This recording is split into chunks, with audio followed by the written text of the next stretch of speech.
signs of an upturn, and some economists expect today's CPI figure will reinforce those first tentative signs.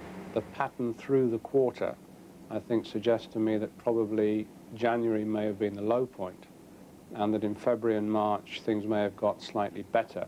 We're certainly seeing that in the shops, where I think retail sales volume is picking up.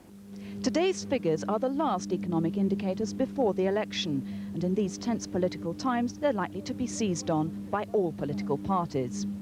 A vote by the United Nations Security Council on a resolution imposing sanctions on Libya has been delayed until Monday. The resolution, tabled by Britain, America and France, follows the failure of Libya to hand over 2 men suspected of the Lockerbie bombing. But the vote has been postponed after objections by some non-aligned countries. The Irish government is trying to overturn a special European protocol dealing with the Republic's abortion laws. A recent ruling by the Irish Supreme Court allowed a teenage girl to come to Britain for an abortion. The Irish Prime Minister will now ask his EC partners to lift part of the Union Treaty which stops Irish women having abortions abroad. That's it. More news at midday. And now the headlines in the southeast. The future of the Jubilee Line extension on the London Underground could be in doubt after claims that developers in Docklands have run out of funds. Labour's Shadow Transport Secretary John Prescott says the Canary Wharf developers Olympia and York won't be able to pay their first £40 million instalment by the April the 1st deadline. The extension linking Westminster to Docklands and Stratford is in danger, says Mr Prescott, because of the government's dependence on private capital, which has been hit by the recession. A strike by French seamen, which has halted the Newhaven to Dieppe ferry service, could spread to the Dover-Calais route. Sea-Link Stena is suspending its normal schedule from Dover because the dispute over job losses could widen by the weekend. An investigation is underway into the cause of a chemical fire in Surrey. It began in a disused quarry at Chantry Wood in Guildford, where agricultural chemicals had been dumped. The multi-million-pound King's Cross development in London faces further delay following a decision by Camden Council for further talks before giving planning permission. The council wants more information on proposed transport facilities for the scheme and its commercial viability. And the weather, scattered showers today with some brighter spells, temperatures no higher than 9 Celsius, 48 Fahrenheit, with a strong northerly wind. Hello there. Not a very nice weekend coming up if you're thinking of taking a break, not only in Britain but in Europe as well, and not only in Europe but in the United States. Orlando, a favourite holiday destination, has had an awful lot of rain recently and some quite heavy and vicious thunderstorms and tornadoes.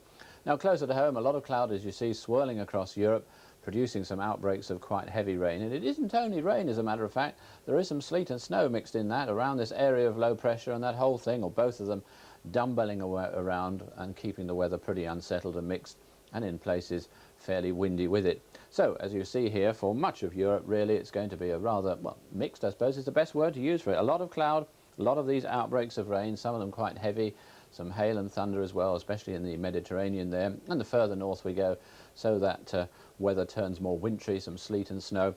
More snow to come on the Alps. I suppose that's good news in a way, because the skiing conditions, I believe, have become quite ideal recently with a lot of fresh snow there.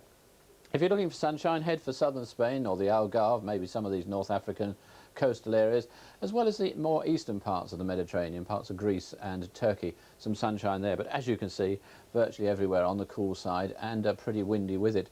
And on the theme of that cool weather, although as you see here it's fairly warm at the moment in those eastern areas, across into Egypt and Turkey and places like that, all the while we will find that colder weather moving across from the west, and as that colder weather comes along, so it's going to turn unsettled with it. And that's all for now. For a 12-year-old boy, a walk in the woods is the start of a fantastic journey through time and space.